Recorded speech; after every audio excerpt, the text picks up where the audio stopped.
What a time in our game. The best player in the world, and Nelly Korda, chasing history this week. She was sashaying down a red carpet in New York City last night. Plus, we have a signature event in Charlotte, North Carolina. Big week for a lot of folks. Nelly going for the half dozen is clearly the biggest story in golf. There's a lot of people gathered at Quail Hollow this week for the Wells Fargo Championship who need to find a little bit of Nelly Korda themselves. You look at Victor Hovland, Jordan Spieth, Justin Thomas. There's a lot of guys out there looking for some traction before they get to the second men's major next week. Gathered. Good word, because there was a gathering last night in New York City. Did you see it? Nelly Korda at the exclusive Met Gala at the Metropolitan Museum of Art in New York City. The theme was Sleeping Beauty, Reawakening Fashion. And Nelly was wearing Oscar de la Renta for those keeping score at home. I mean, look at these photos. And we're looking at a superstar. We really are, and this is a crossover moment in terms of women's golf. This is by far the biggest night.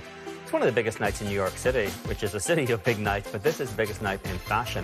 And Nelly Korda got a lot of people talking last night. Doing it off the course and, of course, doing it on the course as well, inside the ropes. She's the third player in LPGA Tour history to win 5 straight starts. This week, she can become the first in history to win 6 in a row, break away from Nancy Lopez and Annika Sorensen.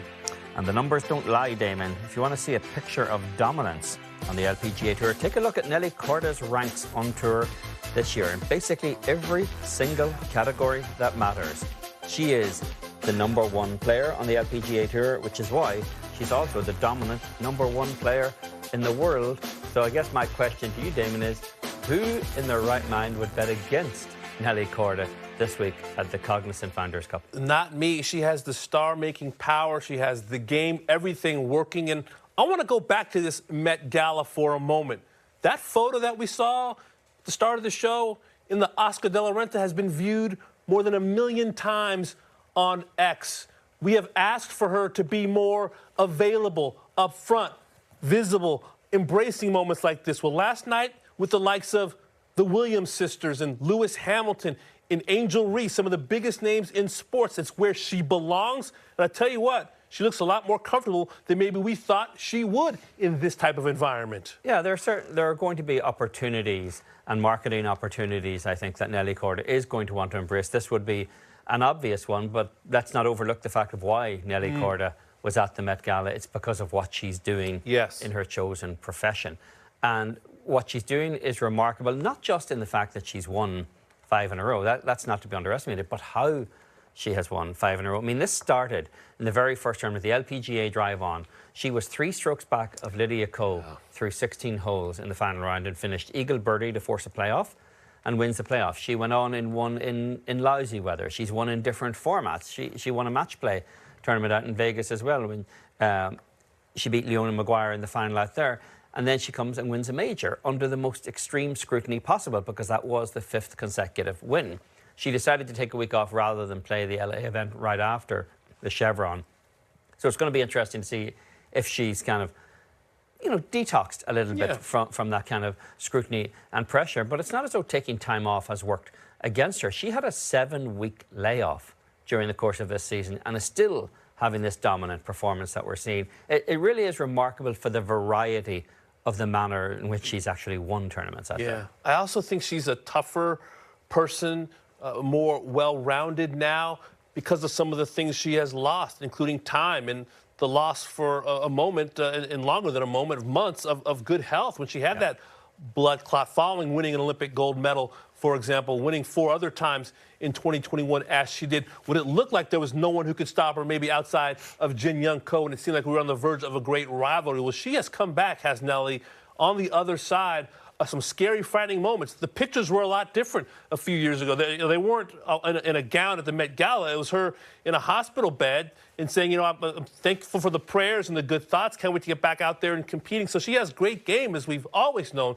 but she has some real earned perspective as well. Hard-earned perspective. And in terms of the rarefied era she finds herself now in, we've seen great winning streaks in the past in this game. Obviously, Byron Nelson's 11 in a row. Hogan had 6. But in the modern era, let's start with Nancy Lopez back in 1978. Nancy had 5 in a row. She finished tied 13th in trying to get that 6th win. Annika, 5 in a row in 2005, finished tied 12th. Tiger, did it 3 times with winning streaks. He had 7 in a row, which ended with the match play when he failed to advance beyond the round of 16. And then he had 6 in a row in 1999-2000, 5 in a row in 07-08.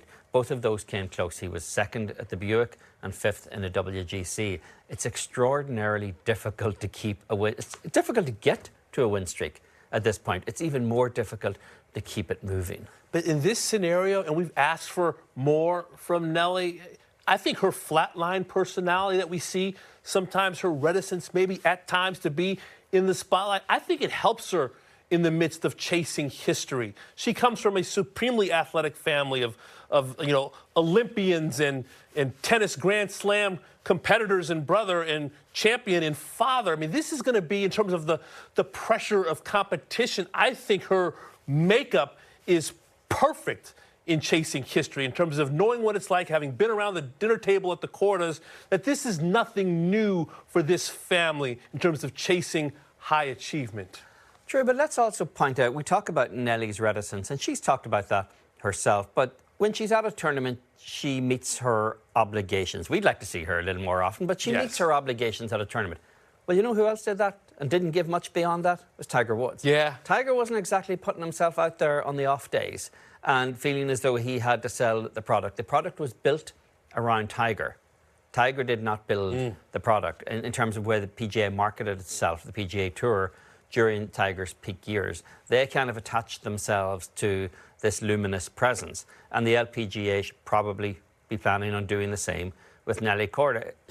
It's great. The more she wants to embrace that public persona and marketing the product, I'm all for that. Yeah. But we have to point out a double standard here. Tiger didn't do much of that either, beyond what was required as an obligation of playing a tournament. I'll tell you what, Nelly seems ready to handle everything thrown her way. Should be a great week at Upper Montclair Country Club in New Jersey.